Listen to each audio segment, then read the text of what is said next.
સુરતના નાયબ police commissioner zone 5 Lagdhirsinh ઝાલાના માર્ગદર્શન હેઠળ રાંદેર અને અમરોલી પોલીસ દ્વારા મેગા કોમ્બિંગ ઓપરેશન હાથ ધરવામાં આવ્યું હતું. એસીપી, પીઆઈ સહિતના પોલીસ અધિકારીઓ અને સ્ટાફે અલગ અલગ ટીમો બનાવી વિસ્તારના સંવેદનશીલ વિસ્તારોમાં ફૂટ પેટ્રોલિંગ અને ચેકિંગ કર્યું હતું. ઓપરેશન દરમિયાન શંકાસ્પદ વ્યક્તિઓ અને અસામાજિક તત્વો સામે સઘન તપાસ હાથ ધરવામાં આવી હતી.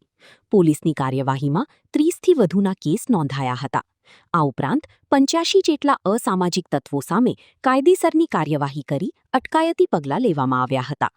પોલીસના આ મેગા ઓપરેશનનો મુખ્ય ઉદ્દેશ વિસ્તારમાં કાયદો અને વ્યવસ્થા જાળવવાનો તેમજ ગુનાખોરી પર અંકુશ લાવવાનો હતો.